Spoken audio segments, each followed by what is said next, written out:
জীবনে চলার পথে নানা চড়াই উতরায়ের মাঝে আমরা নানা ঘটনার সম্মুখীন হই। নেভার মাইন্ড বলে আবার এগিয়ে যাই। হ্যাঁ, এরকমই একটি বিষয় নেভার মাইন্ড, সেটা এবার কিন্তু বড় পর্দায়।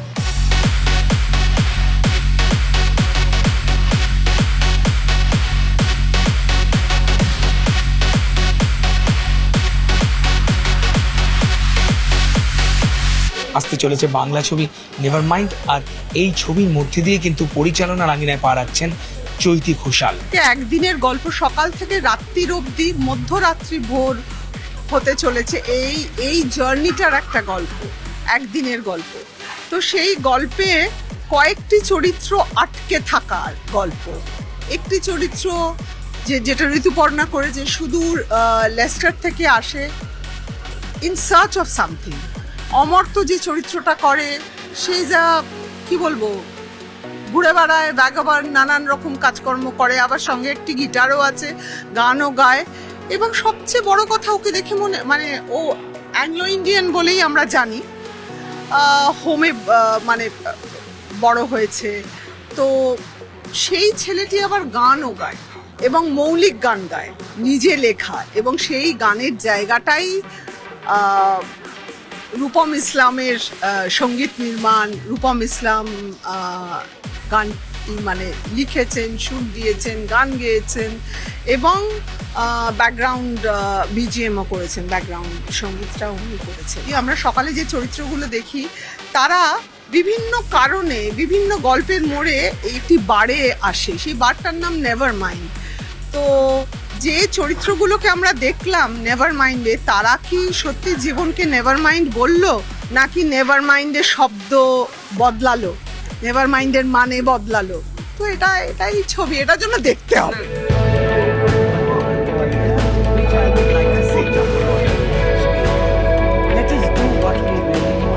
ছবিতে রয়েছেন চৈতি ঘোষালের পুত্র অমর্ত্য রায়, অন্যতম গুরুত্বপূর্ণ চরিত্রে।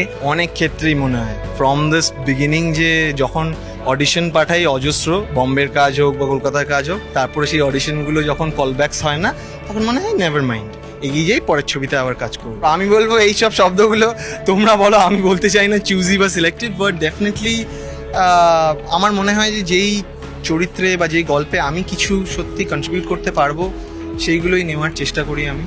এবং যে জায়গায় আমার কিছু করার স্কোপ থাকে, সেগুলো নেওয়ার চেষ্টা করি। দেখো, ভালো ছবি তো সবাই করতে চাই, অনেক রকমের ছবি, অনেক রকমের কাজ সবাইকে করতে হয়, বাট মিটারটা রাখার সবসময় চেষ্টা থাকে যে মানে জীবনে কতগুলো ভালো কাজ করতে পারলাম। আমার মনে হয় এই ছবিটা ইজ ওয়ান অফ দ্যাম। তো স্বপ্ন দেখার পেছনে তো মানে ইটস নট ইজি, রাইট? তো আজকে সেটার প্রথম একটা ঝলক পাবলিকের কাছে, আমরা অডিয়েন্সের কাছে আমরা প্রেজেন্ট করছি। নার্ভাসনেস আছে, but I am also excited. আমি ডিরেক্টর চৈতি ঘোষালকে এটাই বলবো যে বেস্ট অফ লাক। অডিয়েন্সরা বলবে যে সেটা তাদের কেমন লাগে। আর মা ছেলের দোসর হয়েছেন ঋতুপর্ণা সেনগুপ্ত। নেভার মাইন্ড যদি না বলি তাহলে তো চলতে পারবো না। সব কিছু নিয়ে যদি আঁকড়ে থাকি, সব কিছু নিয়ে যদি দুঃখ পাই আমি দুঃখ, কিন্তু তারপরেও ভাবি যে নেভার মাইন্ড, এর পরের দিনটা হয়তো ভালো হবে। তো নেভার মাইন্ড যখন টাইটেলটা বাঁচলে, তখন কি মনে হলো যে it's more related to me আর you are the main protagonist? ঘটনাগুলো খুব নতুনত্ব লেগেছিল ছবিটা, এবং ওই যে একটা রাতের পার্ক স্ট্রিট, তার নিয়ন আলো, তার মধ্যে কত ঘটনা, তার মধ্যে একটা বারের মধ্যে অনেক কিছু ঘটনা ঘটছে, যেগুলো বলবো না কি এখন, অনেক মানুষের গল্প। তো ওটা আমাকে খুব অ্যাট্রাক্ট করেছে। ঋতুপর্ণা সেনগুপ্তের তো লং জার্নি, এবং অনেক মানুষ, অনেক ফেস, ইন্ডাস্ট্রির অনেক ফেজ তুমি লক্ষ্য করেছো। এই ফেস বলি এগুলো কাটিয়ে উঠে জীবনের অভিজ্ঞতার ঝুলিটা তো অনেক সমৃদ্ধ। সেইগুলোরই কি টুকরো টুকরো কোলাজ এই ছবিতে দেখা যাবে? এরকম মানুষগুলোই কি চারপাশে ছড়িয়ে ছিটিয়ে রয়েছে গল্পে? আমরা বলি না যে উনি খুব অভিজ্ঞ, অভিজ্ঞতাগুলো তৈরি হতে হতে তো যায় একটু একটু করে, সেরকমই প্রত্যেকটা মানুষের অভিজ্ঞতার গল্প এই ছবি। তাই মনে করি নতুন ইন্ডিপেন্ডেন্ট ডিরেক্টররা বা ইন্ডিপেন্ডেন্ট মানসিকতা নিয়ে বা ইন্ডিপেন্ডেন্ট থট নিয়ে যারা আসছে, তাদেরও একটা প্ল্যাটফর্ম দরকার। তো এরকম আমি এবং আমার সঙ্গে আরও কয়েকজন আছে যারা একটা টিম, চেষ্টা করি যে এদের পাশে থাকতে। আমি সবসময় সেফ গেম কখনোই খেলিনি যে শুধুমাত্র বড় ডিরেক্টর, শুধুমাত্র বড় প্রডিউসারদের সাথে কাজ করি। আমার ঝুলিতে প্রচুর নতুন মানে যেগুলো আমি প্রযোজনা করিনি তাদের সঙ্গেও কাজ করেছি, নতুন ডিরেক্টরদের সাথে প্রযোজনা না করে অনেক প্রমোট করেছি, এবং প্রযোজনা না করেও আমি যাদের ছবি করেছি তাদের মানে প্রায় প্রযোজনার মতোই তাদের হেল্প করেছি।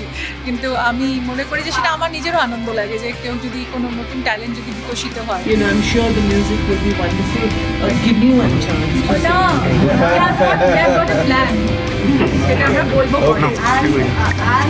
উষাদি, আমার ছবিতে যে কথাগুলো না বলা ছিল, না unspoken words, they've been taken up by Rupam. Rupam's music. Oh, you've done the lyrics as well, yeah? এই ছবিতে গান একটি অত্যন্ত গুরুত্বপূর্ণ ভূমিকা পালন করবে।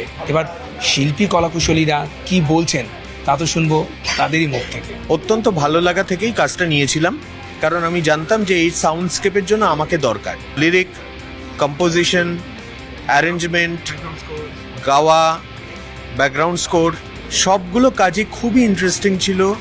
I loved it. এবং thanks to Rituparna Sengupta, thanks to Chaiti Ghoshal, এবং অমর্ত্য যে হিরো, সেও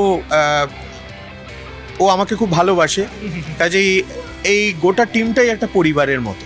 When you say in your life, never mind. When do I say? Yeah. I say it almost every day. I say it almost every day. আমি যখন সকাল সকাল উঠে, because I get up very early in the morning, and then I look at myself in the mirror and I said, God, did you make something like that? Never mind. Yeah, I say it all the time. Because that's the only way forward, isn't it?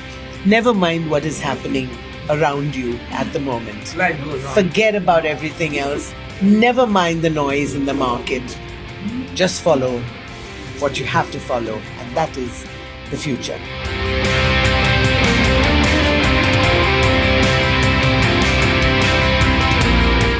আর এই ছবিতে উঠে আসবে এমন অনেক টুকরো টুকরো জীবনের collage, যা হয়তো আমাদেরকে অনেক সময় নেভার মাইন্ড বলতে বাধ্য করে, আবার নেভার মাইন্ড বলে পাশ কাটিয়ে যেতে সাহায্যও করে।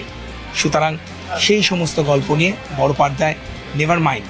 তার পাশাপাশি পার্ক স্ট্রিট রয়েছে, আমাদের চেনা কলকাতা রয়েছে এবং আশপাশের মানুষেরা রয়েছে, কিন্তু সবশেষে রয়েছে একটি অত্যন্ত গুরুত্বপূর্ণ মানবিক বার্তা।